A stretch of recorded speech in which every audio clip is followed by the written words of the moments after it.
A few days ago, the play-in kicked off strong when the Lakers and Pelicans battled down to the wire.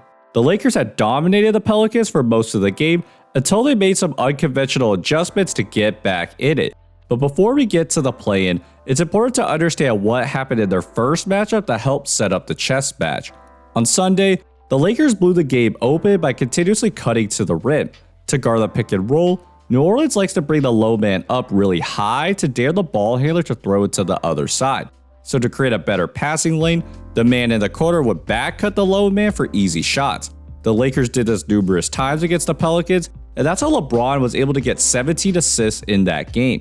In general, it appeared that the Lakers wanted to specifically put Zion Williamson in that low man position because he does not have great off-ball awareness, and you'll see how that plays a big factor later in the play-in. Now you might be asking why New Orleans covers their pick and rolls like this.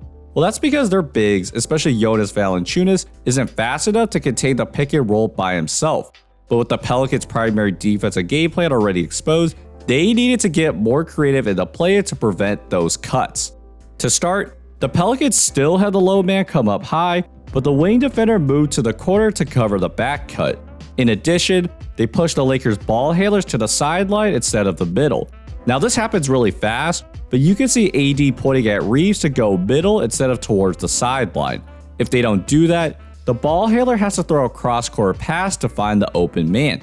Because they didn't want to force that, the Lakers ended up settling for mid-range jumpers. While D'Lo had made a few, the Pelicans' defense was much less compromised and they were up 8 after the first quarter. But the Lakers then countered. Even though the back cut wasn't available anymore, they knew that the wing was open. To make sure that pass was accessible, the Lakers pivoted to middle pick and rolls instead, and that broke down the Pelicans' defense. Here, Anthony Davis runs a dribble handoff with Austin Reeves, and as he drives, Zion comes up, and Ingram sinks to Hachimura, which then opens up the pass to Prince. He then gets past Ingram and relocates to the wing for an open three. Using this strategy, the Lakers started to take control of the game and everything opened up in the third quarter. Reeves runs a middle pick and roll and Zion comes up to help on the roll, but Ingram doesn't sink down to Hachimura, so he's then able to back cut and draw a foul. Next possession, LeBron runs the middle pick and roll. As LeBron sees Zion sink to the corner, he throws it to the wing to Hachimura for a three. As the Lakers continued to get in a rhythm, they had increased the lead to as much as 18, and coach Willie Green needed to find an answer fast. While the Lakers were taking advantage of Zion off the ball, he was also their only consistent offense for New Orleans. So to give the Pelicans some life, he assigned Zion to LeBron and Larry Nance to Anthony Davis. While Zion is not known for his perimeter defense, he matches well with LeBron's size, which opens up another strategic option for Willie Green. Because Zion is big and Nance is mobile, they started to switch the LeBron AD pick and roll instead.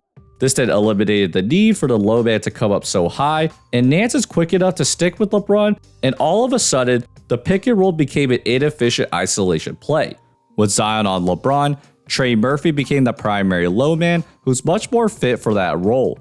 Because he is sitting in the paint much earlier, this discourages any sort of back cut. Even when Hachimura tries to cut, it's such a hard angle that Reeves pivots to another man.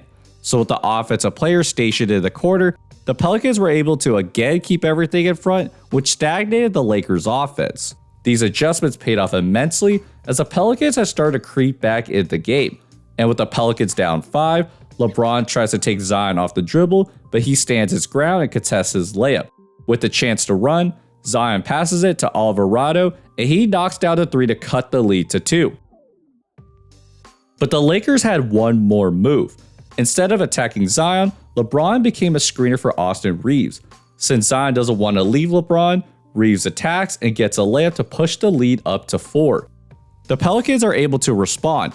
With LeBron ball watching, Zion gives him a taste of his own medicine to slam it home.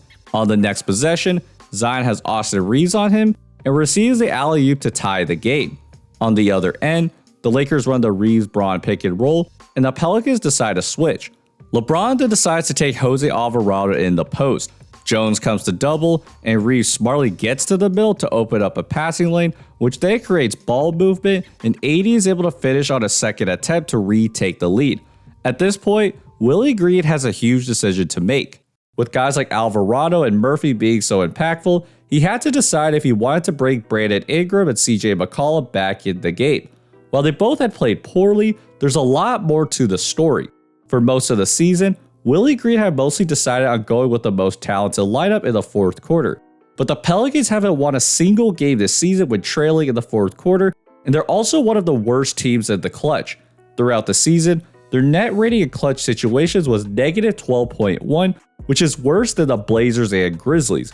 So with the season hanging in the balance, Green went against his regular season tendencies and decided to stick with the lineup that had been working. But after Zion puts in the basket to tie the game again, he had gotten hurt on the play. So Green went with CJ McCollum instead, which leads us to the last 2 minutes of the game. Russell runs the pick and roll with LeBron to get the switch they want. With Herb Jones next to LeBron, D'Lo tries to pull him away, but Jones tells McCollum to take D'Lo instead. Jones comes to double, and it pays off as he gets the steal. The Pelicans have a chance to take the lead, and Alvarado has a layup, but he instead throws it right to D'Lo. This then opens up a fast break for the Lakers. After Reeves and D'Lo play hot potato, Reeves drives and lobs it to AD to give the Lakers a 2-point lead. Nance gets fouled on the other end, but he only makes 1 of 2, which gives the Lakers a chance to seal the game. So Reeves and LeBron run the pick and roll again. After Reeves sees that Jones doesn't want to switch, he drives on the rescreen and pulls Dyson Daniels in, opening up the corner 3 for Russell to push the lead up to 4. McCollum comes back and hits the jumper to cut the lead to 2, and with the game in the balance, Reeves and LeBron run the same pick and roll again, and the Pelicans switch it this time. With LeBron isoing, the Pelicans bring a second defender, which pushes LeBron into a fadeaway jumper, but Davis is able to grab the offensive rebound with one hand and draw a foul, and he effectively sealed the game by making both free throws. Because the Lakers had exploited the Pelicans' initial defensive game plan, Coach Willie Green had to be a little more unconventional to give New Orleans a chance, but the Lakers, with the help from Austin Reeves and D'Angelo Russell, were able to seal the game and advance to face the defending champs in the first round. So I hope you guys enjoyed this video. If so, like and subscribe, and I'll see you guys next time. Peace.